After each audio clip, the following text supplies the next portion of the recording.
Jeff here with another video for the PV2 users, and in this one I am going to show you how by making one simple addition to your chart you can turn PV2 into your own personal ATM.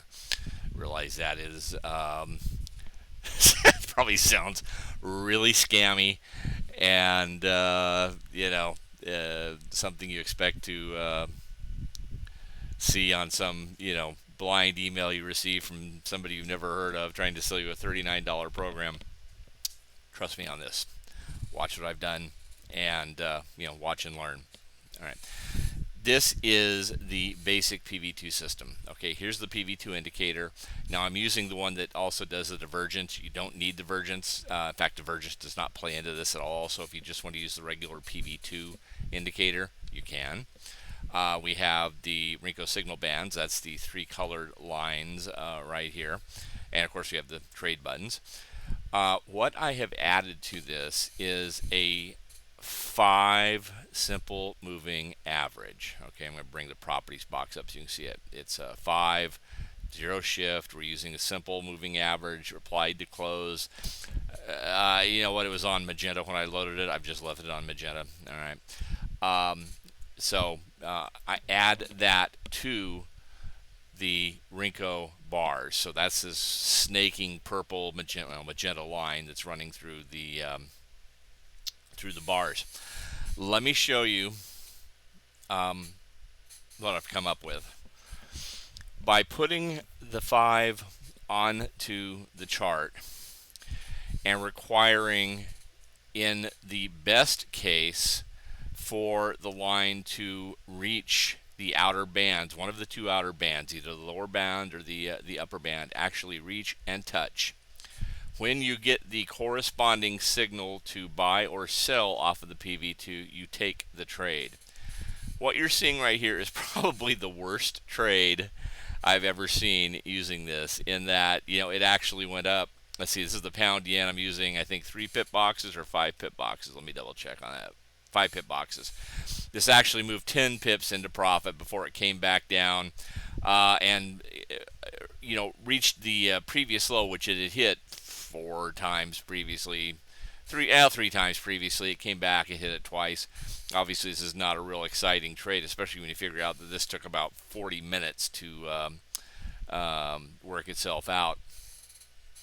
But then it took off and went to the opposite side, where you broke to the opposite side and then back over here, right around this box right here. The 5 moving average didn't quite merge with the upper band, but I mean, you can't shine a flashlight between those two lines. It's in that close. And so then you've got a sell. So when you got the sell signal to take it, this one is actually up 15, 16 points. It's 3:30 in the afternoon.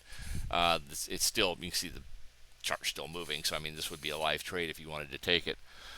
Let me quickly spin back through here and show you a couple of other examples. Here we almost touched the line. Again, you can barely see any separation between the two. There's your sell signal on the bottom. That's good for 35 points when you finally hit the opposite side.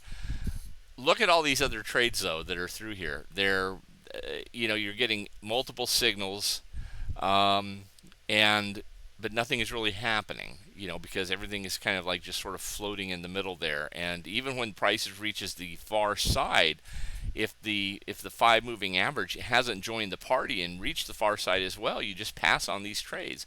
So these are sort of the crappy trades that we've been getting caught with using this method. If we've been following, just basically trying to take all the buys and sells as they come along. There have been some, some kind of garbage trades that get generated. And we are avoiding that now, and we're only taking the ones where it actually touches, or here's the other part of it, if you're within 1 full box of the line. Okay, now these are 5 pip boxes, so if the line I use the crosshairs. Okay, so if the line is anywhere in here inside that box, I can gauge it. If it's outside of the box, it's more than 5. If you're in a situation where, look right here, the boxes are kind of split, this one's not quite on the line, but you're actually inside it, just where the line peaks, move the crossover and get the price off of where the 5 moving average peak. That's at 11.4, 203.114, and then just move it up directly above it where the line is at. That's at 203.15.3. So 11.4 to 15.3 is I don't know, 4.3.9, 4. I don't know. I can't do the math in my head anymore. Anyway, it's within 5. So this is actually legitimate. It would be a legitimate sell trade off of that. Here, you're more than 5 away from the line. You're not taking any of these. You're ignoring them. Here, you're easily within, 5 pips of the line where the 5 moving average peaks and crosses over and starts to move down. So that's a good sell trade. I mean, it didn't get a lot. It was worth 20, 25 pips. But I mean, hell, it's worth something. It's worth pips. Your lines are nowhere here. This one, you're probably too far away. I wouldn't even bother checking. It's like you're at the bottom of the blue box. There's a gap between the top of the box and the line. Not worth checking. You're not close. You're not close. You're not close. Going through here, you're not close. You're not close. Here, this is good. You can take this one simply because you're at the top of the red box. The bottom of the red box is well below the bottom line. So there's your trade. Anyway, that's how it works. And if you've got PV2 and you set it up and you go through here, you're going to see just tons of winning trades and very few losers. You do lose some on occasion. I took one today on oil. I had a thing to do at 9 o'clock. I was driving one of my neighbors to a doctor's appointment. I got in early. I decided to trade oil before the open. So I'm trading it around 8:15, 8:20. Got a signal. It was, the line buried itself into the bottom signal lines. So the 5 moving average and the signal line were merged essentially as one. So good sell or good buy trade. I took the buy trade. I actually was up, I think, 8 or 9 cents on the trade.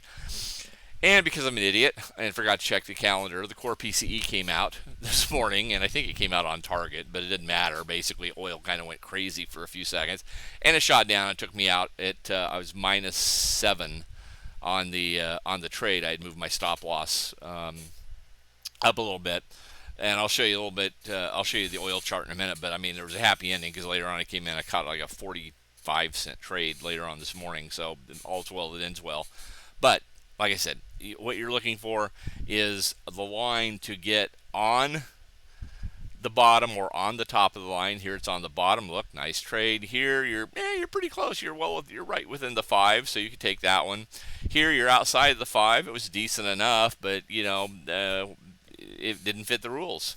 And that's what's going to happen. You're going to miss some decent trades because it doesn't fit the rules, but you're going to miss an absolute ton of lousy trades that go nowhere and at best would be, break even or tiny loss trades for you. And it really could end up being like worse if you weren't careful. Here's another one down at the bottom all the way up. Now this is just the pound yen. Very quickly, I'm going to go through some other charts just to show you real quickly. It's not just a pound yen or a forex thing. Here's the NAS chart from today. This actually happened just a few minutes ago, I think, or within the last hour or so. This is late afternoon Friday, and you were within. Again, I don't remember if I'm using 5 or 10 point boxes on this one. 5-point boxes. Okay, so here's 45 point trade late afternoon. You skip that one because it wasn't within the 5-point range. Come down here well within it. In fact, you can see the lines merge down here. Look at that, nice big trade. Lines crossed. Actually, the 5 got above the upper line, which is doesn't happen often, but it does happen. Look at that massive trade to the downside. You almost merge down here. Nice trade to the upside. Very close to the line here, well within the 5 here. Nice move down. Another one, not a decent move down. That was like 25 points. That's NASDAQ. That's this afternoon. That's only going back to about 11 o'clock this morning. If you'd gone back actually a little bit farther, here you bottomed out right around 9:30 at the open. Had you taken the buy, you would have caught yourself a really nice 200-point trade on NAS. Not bad for what effectively was about 30 minutes of work, 40 minutes of work, something like that. Pound yen, I'm sorry, not the pound yen, the Japanese yen, the Nikkei index. I was looking for, and I think this is actually, yeah, that's today's. Let me see if I can go back up to the open, because this one really, it really tends to have a lot more activity right at the very open of the market, and because the market is actually open, it's not wanting to cooperate in terms of scrolling the chart back. So give me just a second here. Well, we'll get there. We will get there.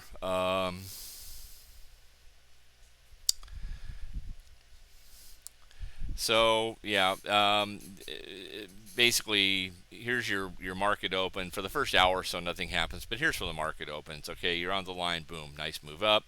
Didn't quite get there. Right on the line, barely, and you can see it. It continues to move down. You got down to the bottom here, and you had a little bit of a buy trade. Now, depending on where you put your stop loss, which really should be below anywhere you've got a previous low, your stop should be below that. I usually go one box below. Just I force the trade to beat me. So you're gonna have to basically break one of your previous lows or your previous highs in order to beat me. That wouldn't have done it, so you could have stuck in and got on that one. But anyway, next trade, all the way up, took it to the bottom. Here you're within range, all the way back up to the top. You're on the line itself, so it's safe. Good. Boom. Nice big trade down here. Again, lines here. See if I can get this to cooperate. There we go, right back up here. Did not reach the line here, so we would pass on that one. This will be extremely close. And honestly, after you've just banked like 4 or 5 of these in the course of, I don't know, 10 minutes or 15 minutes, you may not want to just, you may be done for the day. I don't know. That one's not really close. That one's not close. That one's a winner. Takes it all the way down to the bottom, but you're too far away to take the next buy trade. But you got another one down here. And nice huge one all the way to the top. These are probably just a little bit too far away. And even though you're touching the bottom with the price, the 5 is still not there. It's still not too close. It's still probably too far away. But here, you could have gotten a buy. And again, this is a situation where you're kind of like, as long as your stop loss is down below here, which you should be, you're only looking at maybe a 15 point, 20 point stop loss, you're in business, and you're going to, now ride this thing all the way up to the top. So this was the open of the Nikkei, which is Japan. So anybody that trades in the afternoon, there's your afternoon or evening, the Asian session. There's your chart you should be looking at on this thing. Let's see, was this gold? Gold's a good one. These are $1 boxes. You're obviously within $1 within one Renko box of the upper band. So look at that. That's 1, 2, 3, 4, 5, 6, 7, 8, 9. That's a $10 move on gold. $10 moves are really nice. They're profitable. Here's another one. These are late afternoon trades too, guys. Don't well, actually no. These are still morning. The whole afternoon can be encapsulated in like that thing right there. But this was late morning. This was 10:30 in the morning. Nice move up.